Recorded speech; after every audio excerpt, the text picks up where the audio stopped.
Hello and welcome to Wise Words, where I'm speaking to wise women. That's women who found their passion and their purpose, and they're sharing their wisdom about their products, their services, and just who they are, because they're all amazing. And today, an incredible woman is joining me on the couch here. She is, wow, what can I say? Very educational. That's going to give a little bit away. So please introduce yourself. Hello, my name is Avie and I am a teacher. And I enable people to learn all kinds of things. Yeah. And so in terms of what they learn, obviously you've been a teacher in a traditional sense, if you like, but also a teacher for clarity, I think, is that right? Yes. What is it that you help people get clarity around? So I'm hoping to help people find clarity around where they are right now in life, whether they want to change work, whether they want to be re-educated, maybe they want to go back and do that degree they never did, but also just to help them see if they are in the right place for them right now. Yeah. And in terms of helping them to do that, obviously you're wearing traditional dress today, and I know that you sort of said before, you know, there was a little bit of a conundrum. Do you wear this dress or do you wear, you know, non-traditional dress? Just share what was going on before. So the panic was when people see me in traditional dress, they have certain beliefs around, am I going to be suitable for what they're looking for? And usually it's, does she speak English? And so it's just really to get over to people that whatever we look like, we should always be our authentic selves and present ourselves as we feel happy. And so obviously when I'm in class, this is very rare. And so when I'm talking with clients and people who I help, I'm not usually like this, but it's good for them to see that I do have that other side to me. And also, obviously, it helps people who are from my background thinking, wow, I can do this too. Yeah. So it's amazing. I know recently you did an event, you were at an event at International Women's Day in Manchester, and you were speaking on the stage, and you came on doing a traditional dance as well. And that was brilliant because the whole audience were clapping and they were dancing along with you as well, which was a great way to start your presentation. But really there was some, what should I say, some bigger messages that were going on there, wasn't there? What were you sharing on that day? I think it's about sharing the important things about being yourself, and because culture has a massive role to play for a lot of people. And I think for women in particular, we're bound not just by culture, but we're bound by tradition. And so when you come from other backgrounds, the tradition and the culture can be a double whammy. And so allowing women to sort of stand up and say, actually, this is who I am. You know, and it's important to embrace both those sides of yourself and feel that you're comfortable doing whatever you do, because underneath it all, you're still you. Yeah. So.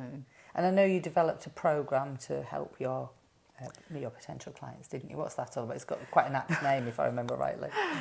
Well, being a teacher, I've just simply called it the Putting It to the Test programme. And by that, it literally does what it says on the tin. It's about testing yourself, about where are you, what are you doing, where would you like to be? And we go through all those conundrums that we get in later life, like when you hit 30 and you think, is this all there is? And so it's really to explore those things through the programme. And so if somebody's listening in now to this video, what might be going on in their life right now that you could help them with? Oh, I think, so recent inquiries have been things like, I've just had a baby, but I don't want to go back to where I used to work. So, and I don't think I've got any other skills. So what could I do instead?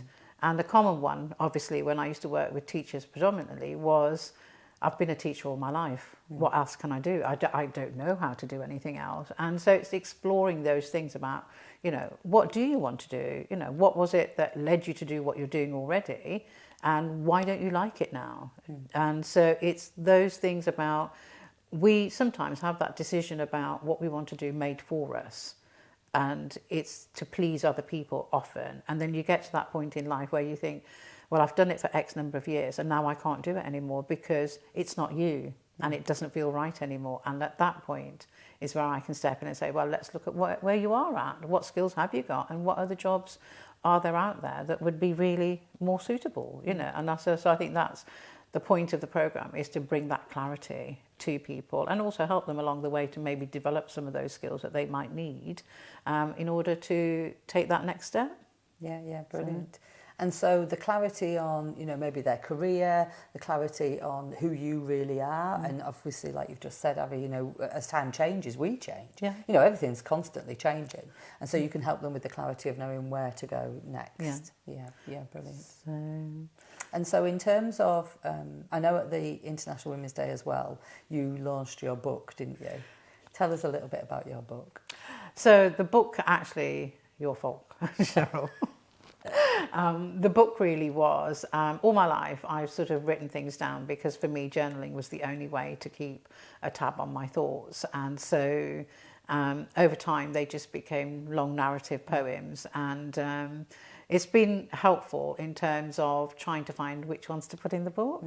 And so then I thought, well, as it's a journey that I've been on, it's a journey that I can help other people to go on, to realise that sometimes the issues that we have now may well begin way back when we were younger. And so that's why my story began from when I was so small to where I am now, because again, it's all about communication. And so the journey of self-realisation from being called her to now being me, myself, is what's led me to, you know, sort of be where I am today. And I think, and that's why the book reflects that there's this whole journey we go on, and all through life you have those, as you so aptly put them, sometimes you have those hiccups in life that, you know, you think, oh my God, I can't get past this, I don't know what I'm going to do next. But having that resilience to be able to say, okay, this is what I want to do, this is who I am, and this is where I need to be. And that sort of pushes you along, you know, makes you move, take that step forward. And also knowing when you can rely on yourself, but also when to ask for help. Because so many of us just don't ask for help because we don't know where to go for help, you know. And that little sense of like, oh, if I ask for help, I might be vulnerable. And obviously we know that vulnerability is a strength, not a weakness. And it's really great to read the book, because even though it's, you know, poems and poetry and prose of your life, you know, there are so many similarities for, you know, your potential clients, where they go, oh my gosh. So you kind of turned into your own therapist, if you like, or your own therapy by writing the prose, and now you can help other people in a similar situation to you, which is great. I think what was wonderful about the International Women's Day presentation, and then the one I did sort of a bit later on, was literally the women coming up to me afterwards saying, oh my God, that happened to me. I can remember when somebody made a choice for me that I didn't want making, and it was the Asian women in particular who sort of came up and said, oh my God, I've just seen me, I've seen somebody who looks like me. And I think it's the power is in knowing that what you see there represents who you are. And I think, and it's always like in class, I always used to say, if you can't see it, you can't be it. And so this is what I'm trying to put out there now, that you can see it, so therefore you can be it. Yeah, lovely, brilliant. Thank you so much, Avie. Thank you for sharing your wisdom on the stage. Thank you for sharing your wisdom in your book, and for being here. And if you'd like to connect with Avie, if there's just something that she said today where you go, hey, actually, I think that could be me, then please connect with her. We'll put some links below, but how can they connect with you? So I have a website called teachingmentoringcoaching.com. So you can find me on there. I'm on Instagram, and you can find me on Facebook at Avie TMC Facebook. Brilliant. So thank you so much, Avie. Thank you for all the work that you've done over the years with the children and obviously with the women. And I know that there's lots more that you can find out about, like why she was doing driving instructing and, oh, you name it, like in the past. So please connect with Avie. Take a look at her video from International Women's Day as well. It's just amazing. See her dancing on stage and connecting with the audience. And hopefully you will find something that she can help you with too. Thank you so much. Thank you, Cheryl. We'll see you soon next time for the next wise words. Thank you.